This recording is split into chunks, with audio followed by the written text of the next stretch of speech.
wabarakatuh. Nama saya Amin Sani dari Fakultas Ekonomi dan Bisnis Universitas Jambi dan dari Prodi Akuntansi Angkatan 2019. Di sini saya ingin mempresentasikan tugas saya yang berjudul Akuntansi Keuangan dan Standar Akuntansi. Baiklah, langsung saja saya mulai. Yang pertama ada pengertian akuntansi. Di sini ada 4 pendapat tentang akuntansi. Di sini saya akan membacakan satu menurut Sumianto. Pengertian akuntansi itu adalah suatu tahapan proses pengumpulan, pengidentifikasian, pencatatan, penggolongan, peringkasan, dan penyajian pelaporan dari transaksi-transaksi keuangan serta penafsiran hasilnya guna kepentingan untuk pengambilan keputusan seperti keputusan bisnis, keputusan perusahaan besar terkait manajerial. Selanjutnya ada lingkungan akuntansi keuangan. Yang pertama adalah laporan keuangan dan pelaporan keuangan. Laporan keuangan ialah sarana pengkomunikasian informasi keuangan utama kepada pihak-pihak di luar perusahaan atau ekstern, sementara pelaporan adalah laporan yang bersifat penyampaiannya harus secara khusus. Yang kedua ada akuntansi dan alokasi modal. Karena sumber daya terbatas, maka manusia harus berusaha mengalokasikan sumber daya yang terbatas tersebut seefektif mungkin. Proses alokasi modal yang efektif sangat penting bagi kesehatan perekonomian karena dapat menimbulkan kreativitas dan lain semacamnya.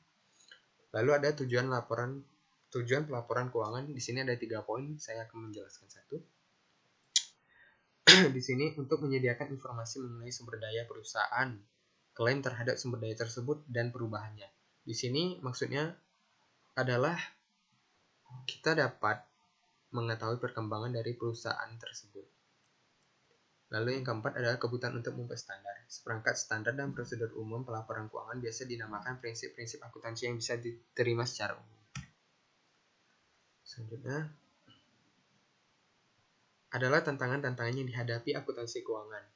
Di sini adalah 4 poin, teman-teman bisa lihat. Saya akan membacakan satu karena keterbatasan waktu. Pertama, pengukuran keuangan. Laporan keuangan tidak menyajikan sejumlah ukuran kinerja penting yang biasanya dipakai oleh manajemen, seperti indeks kepuasan pelanggan, informasi tentang pesanan yang belum diproses, dan tingkat penolakan. Karena apa? Karena poin-poin yang di sini itu adalah sepenuhnya tugas dari manajer, bukan tugas dari seorang akuntan. Lalu di sini ada informasi yang berorientasi ke depan untuk pengambilan keputusan. Lalu ada aktiva lunak serta ketepatan waktu. Di sini laporan keuangan hanya disajikan dalam 1 tahun, tidak setiap bulan, apalagi setiap minggu, sehingga tidak banyak laporan keuangan yang real time yang tersedia. Lalu ada pihak-pihak yang terlibat dalam penetapan standar. Pertama, SEC, dan tujuannya untuk membantu mengembangkan dan menstandarisasi informasi keuangan yang disajikan kepada pemegang saham. Lalu kedua adalah AICPA, yaitu Organisasi Profesi Nasional dan Certified Public Accountant atau CPA, memiliki peran penting dalam pengembangan GAAP. Ketiga, Financial Accounting Standards Board. Misi organisasi ini adalah membentuk dan memperbaiki standar-standar akuntansi serta pelaporan keuangan. Yang keempat adalah Government Accounting Standard Board. Didirikan karena kurangnya komparabilitas yang menyebabkan sejumlah kota besar, contohnya seperti New York dan Sullivan hampir bangkrut. Lalu ada prinsip-prinsip akuntansi yang diterima secara umum.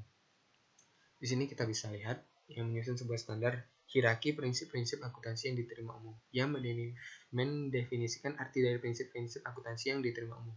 Standar ini menentukan sumber prinsip-prinsip akuntansi dan kerangka kerja, pemilihan prinsip yang akan digunakan dalam penyusunan laporan keuangan. Selanjutnya adalah isu-isu dalam pelaporan keuangan. Di sini adalah penerapan standar dalam lingkungan politik. Politik ada di mana-mana. Penetapan standar adalah bagian dari dunia nyata dan kita tidak bisa menghindari politik serta tekanan politik.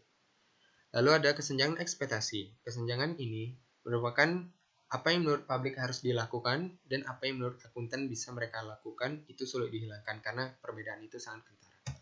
Selanjutnya, isu-isu dalam pelaporan keuangan. Di sini ada 3 poin, persaingan badan-badan penetapan standar. Lalu ada standar akuntansi internasional, etika dalam lingkungan akuntansi. Di sini, seperti telah dikemukakan oleh seorang akuntan terkenal, secara harfiah adalah unik. FASB adalah institusi sektor swasta yang memiliki fungsi publik yang ditentukan dalam peraturan federal. Sekian dari saya, terima kasih. Wassalamualaikum warahmatullahi wabarakatuh. Sekali lagi maaf jika tidak kurang jelas karena waktu yang sangat terbatas.